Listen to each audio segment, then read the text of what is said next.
자, 우리 하나님 말씀을 이어갈 때 오늘은 다니엘 5장이 되겠습니다. 다니엘 5장 구약성경 1240페이지, 다니엘 5장 1240페이지 1절로부터 12절까지 보겠습니다.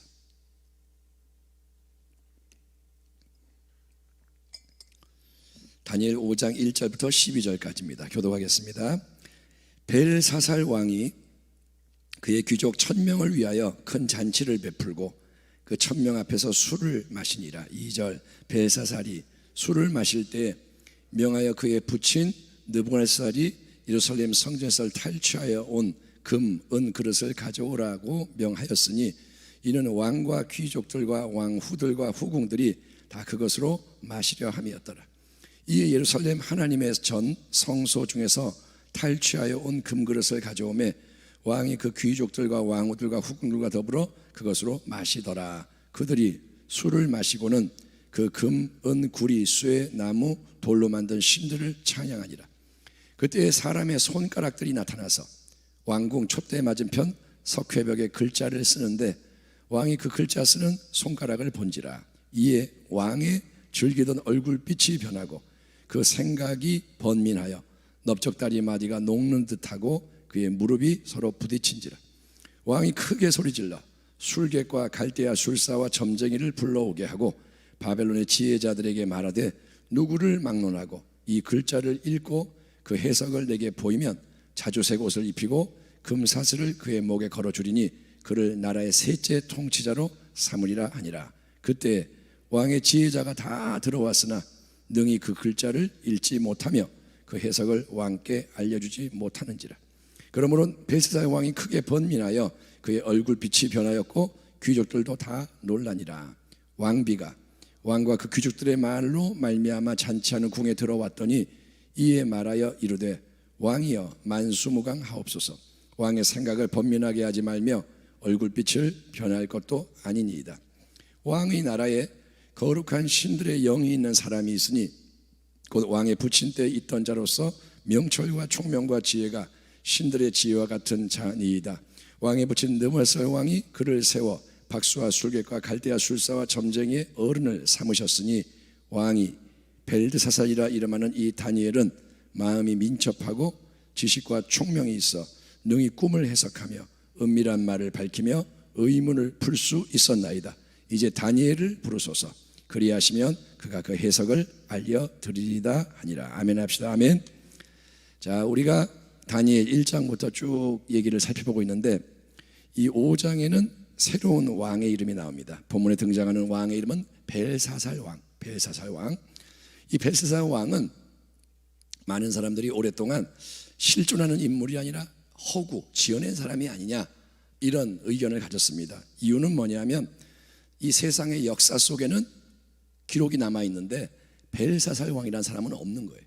그러니까 이거는 실존하는 인물이 아니구나, 지어낸 인물이 아니냐. 그래서 뭐라 하냐면 성경도 지어낸 거다. 거봐라, 세상의 역사의 기록이 없는 왕의 이름이 나오니까 성경이 지어낸 가짜 이야기다. 이런 논쟁이 있었습니다. 근데 고고하게 발굴 속에서 이제 어떤 비문, 비석의 글자가 나왔는데 거기에 벨사살 왕의 벨사살 이름이 나옵니다.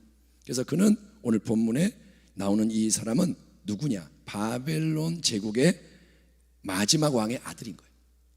바벨론 제국의 마지막 왕의 아들이 벨사살입니다. 자, 본문에서는 벨사살이 느부갓네살 대왕의 아들인 것처럼 나옵니다. 부친 느부갓네살. 그러니까 느부갓네살의 아들이 벨사살이구나. 우리는 그렇게 생각하는데 그거는 이제 고대 언어의 관습인 거예요.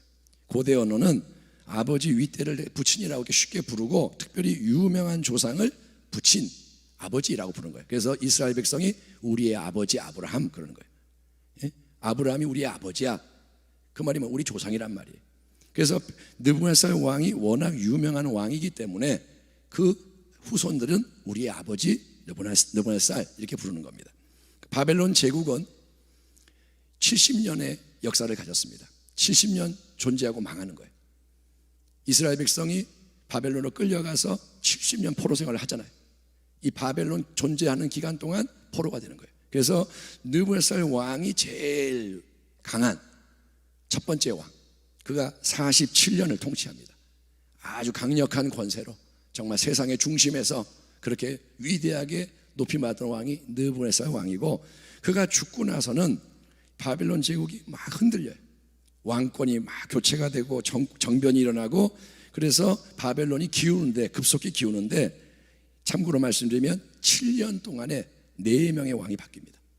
그러니까 얼마나 난리가 나는 거예요. 일일이 뭐 시간이 없으니까 말할 필요는 없지만, 아들이 2년 통치하고 근데 메부가 암살해버려요.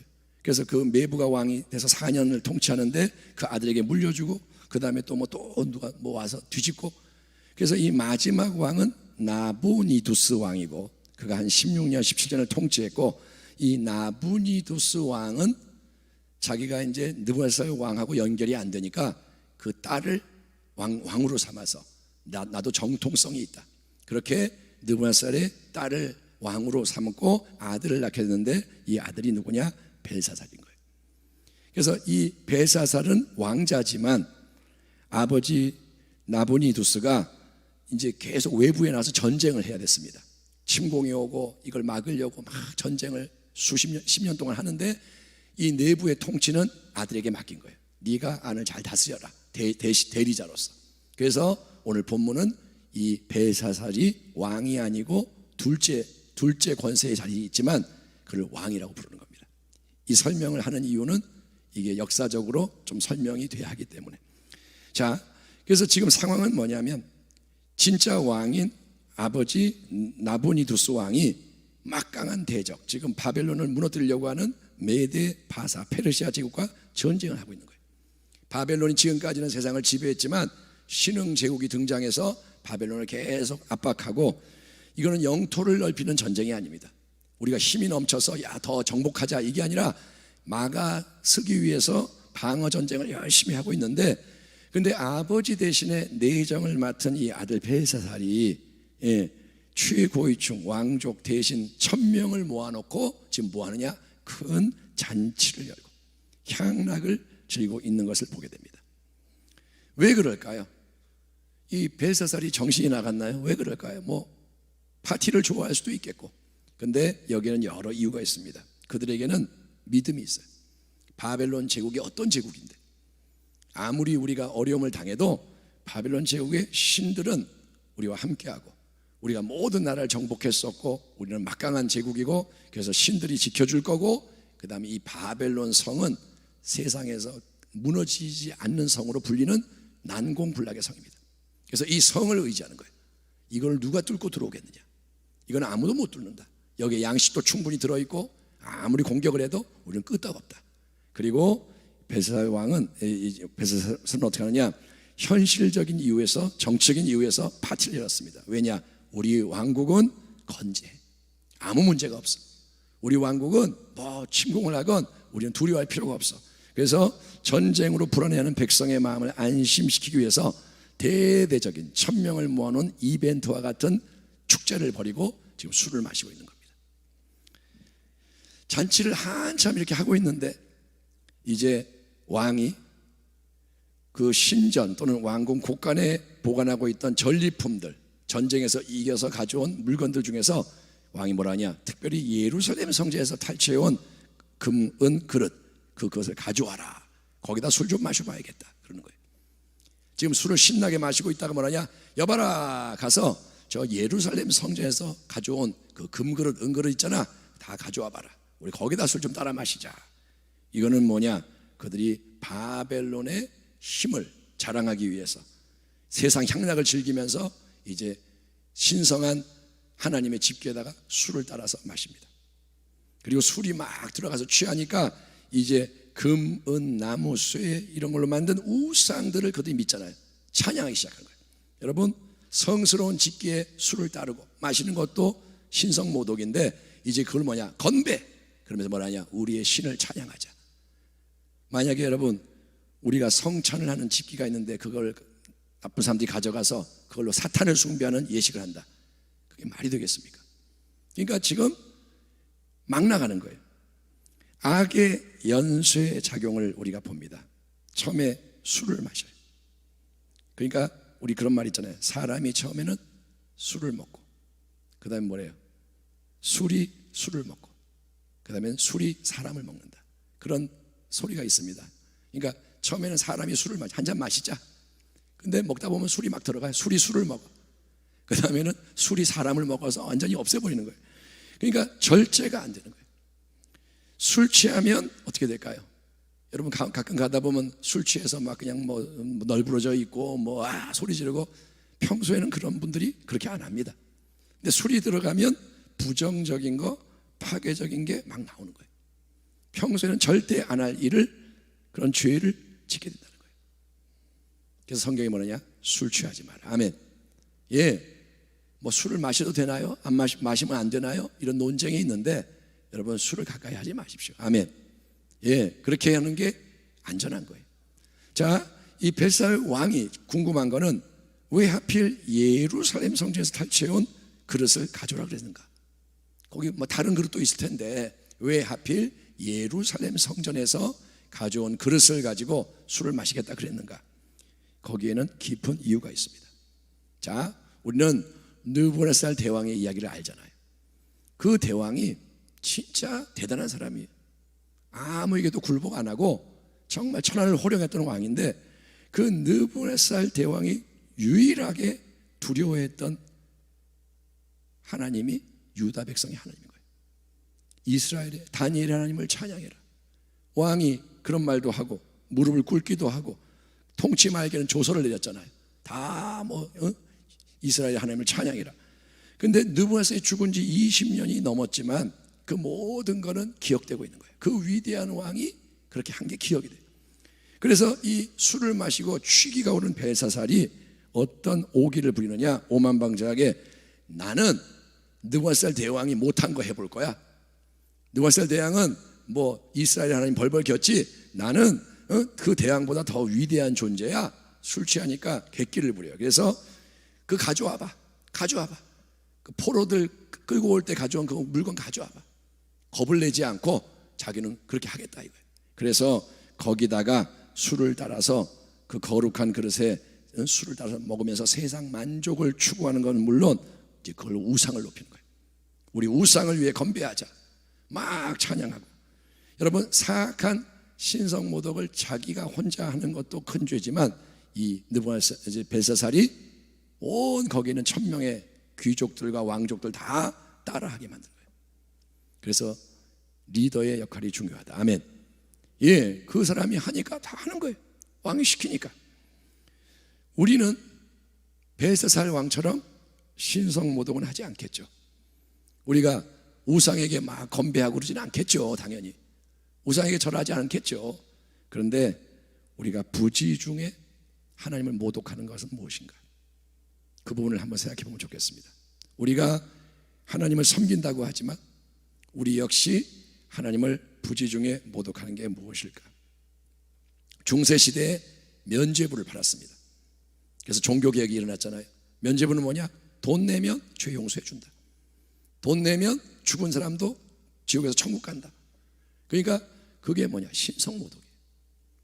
그리고 크리스마스 성탄절 되면 여러분 어떻습니까? 사람들이 지금이야 분위기가 많이 가라앉았지만 캐롤이 울려 퍼지면서 물건 사고 선물 사고 좋아하고, 예수님은 근데 어디 있어요? 없어요. 신성모독입니다. 예수님의 생일인데, 아멘, 그분을 경배해야 되는데 예수는 빠지고 내가 만족하고 기쁘고 잔치하고 선물 주고, 그거는 신성모독이에요.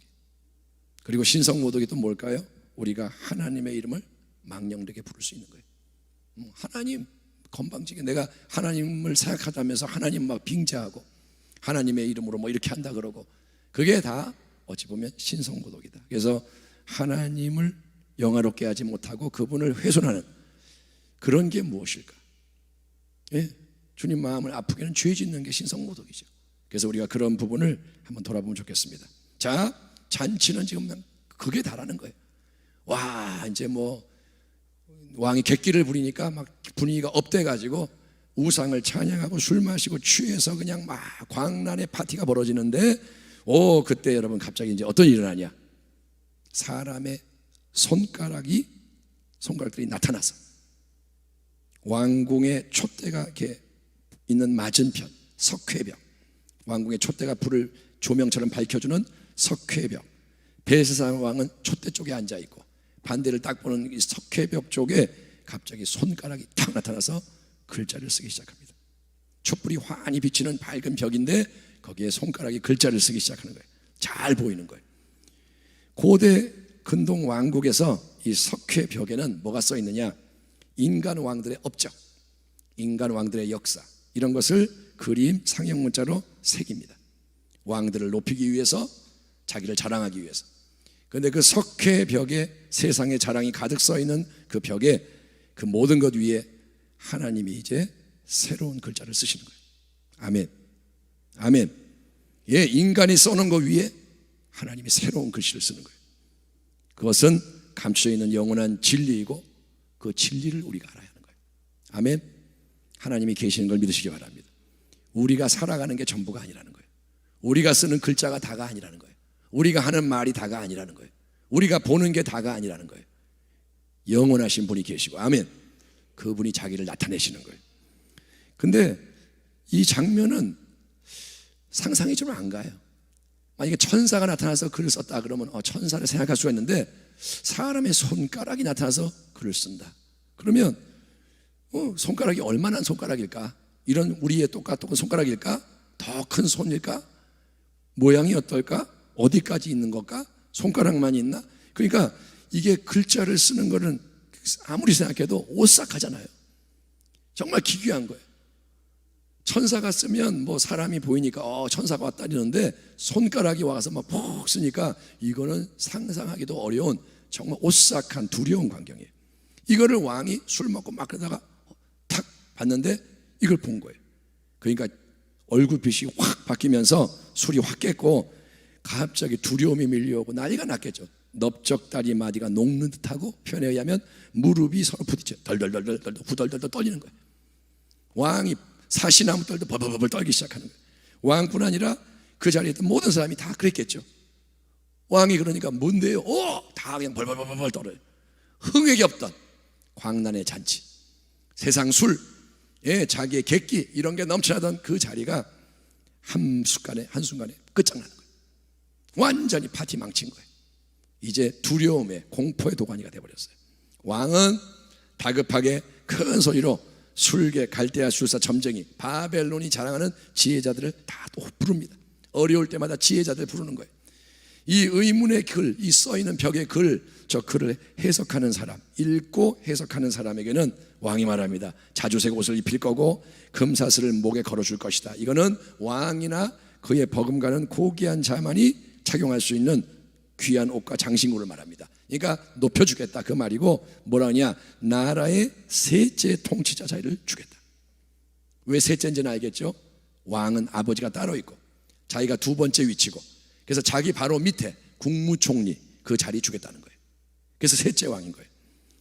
그런데 그렇게 해도, 다 불렀어도 아무도 그 글씨를 해석하지 못합니다. 왜냐하면 하늘의 진리는 하나님만이 해석해 주시는 거예요. 아멘. 따라합니다. 하늘의 것은 성령님만이 열어주신다. 아멘. 그래서 여러분, 아무리 똑똑해도 성경을 이해를 못해요. 제가 대학교에서 이제 사역을 할 때 경험이 뭐냐면, 교수님들이 자기 분야에는 전문가예요. 경제학, 무슨 경찰학, 그러면 굉장히 똑똑해. 근데 하나님 말씀에 대해서 얘기할 때는 잘 몰라요, 진짜.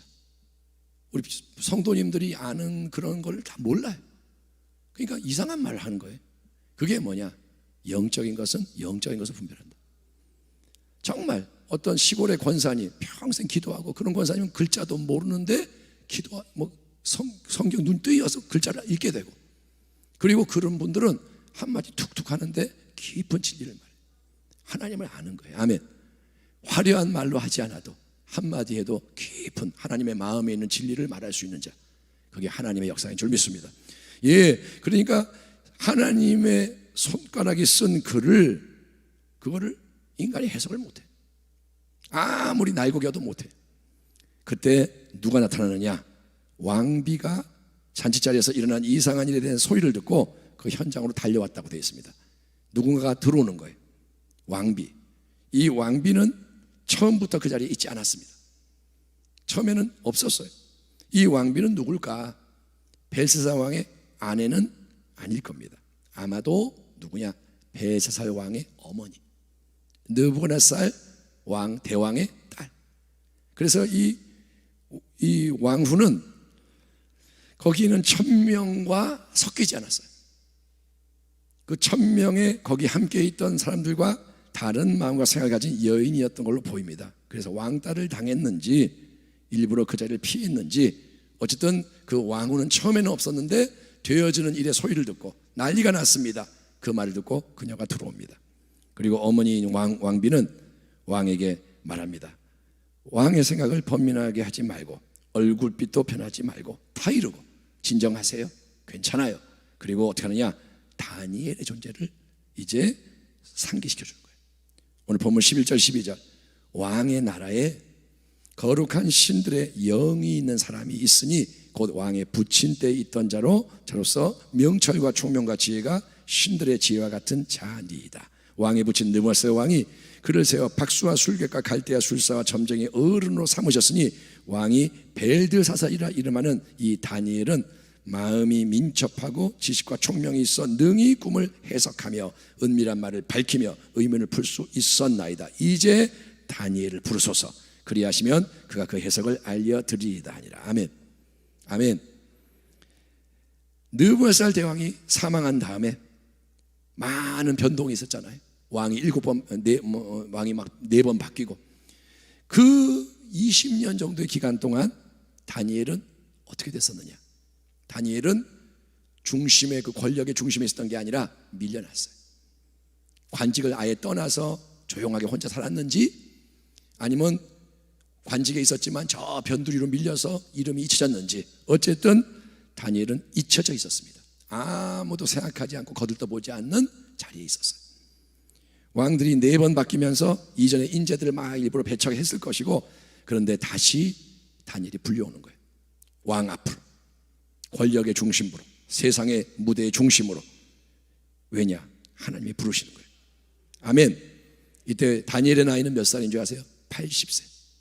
이때가 80세예요. 80세, 82세. 자, 하나님은 우리 인생을 주관하시는 분이에요.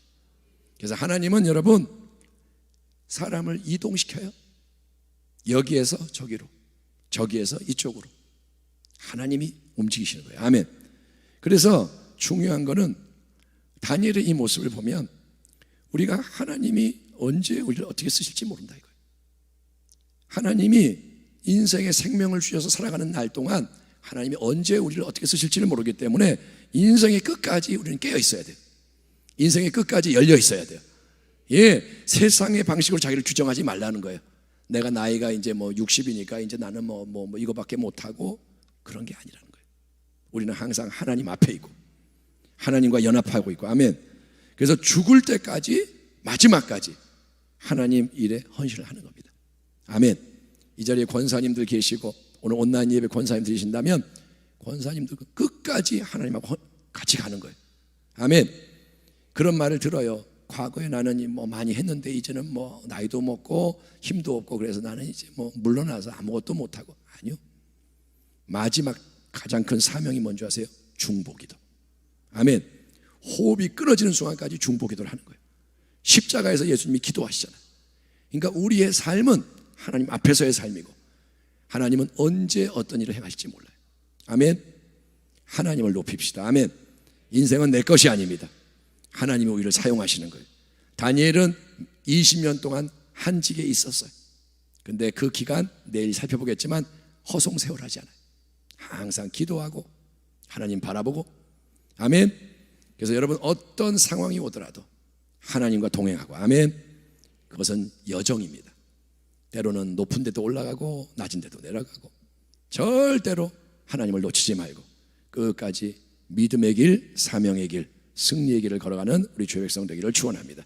기도하겠습니다. 하나님 아버지, 오늘 우리는 다니엘의 이야기를 통해서 80세가 된 다니엘의 모습, 그 많은 세상의 일들 속에서 그렇게 주님과 동행하는 다니엘을 묵상합니다. 또한 세상이 얼마나 요동하는지를 봅니다.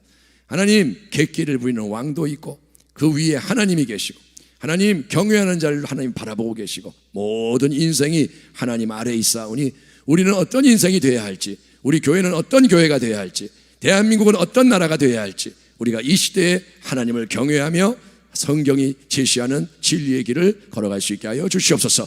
이 아침에 기도하는 시간입니다. 하는 기도의 능력을 주시고 주님의 영광을 위해 구하게 하여 주시옵소서. 감사하고 축복하며 예수님의 이름으로 기도하옵나이다. 아멘.